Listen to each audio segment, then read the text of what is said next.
Good morning. This devotion is for February 15th, and we're still on a devotional series on the topic of the kingdom of God. And there is no chapter in the Bible that records the phrase kingdom of heaven or kingdom of God more than Matthew 13. In Matthew 13, we have some of the parables. The kingdom of heaven is like, the kingdom of heaven is like. But in Matthew 13, verse 11, Jesus says, "The knowledge of the secrets of the kingdom of heaven has been given to you, but not to them." And at first glance, that seems a little odd.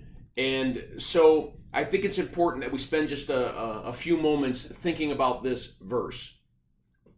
Jesus is telling parables about the kingdom. He's trying to get points across about how the kingdom of heaven is different than the kingdom of this world.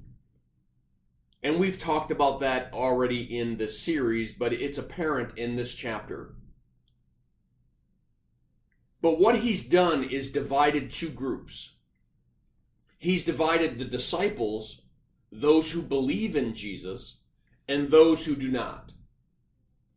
And he's saying the truths of the kingdom of heaven have been given to you, but not to them.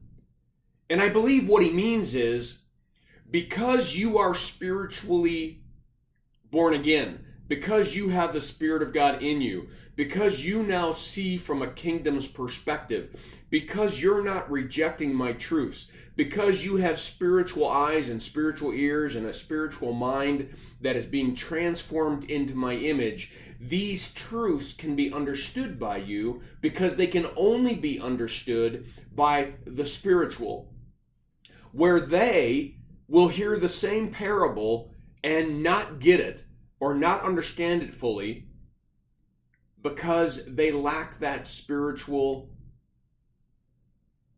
perspective.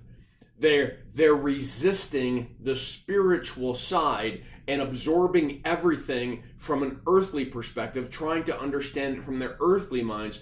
There is a verse in Corinthians that says the natural man cannot accept the things of the Spirit of God because they are foolishness to him. He cannot understand them because they're spiritually appraised. And what that means is that spiritual truths need spiritual eyes to be understood. Spiritual truth needs spiritual eyes, spiritual mind to understand. A spiritual truth hitting a natural man leaves them wanting, leaves them not understanding.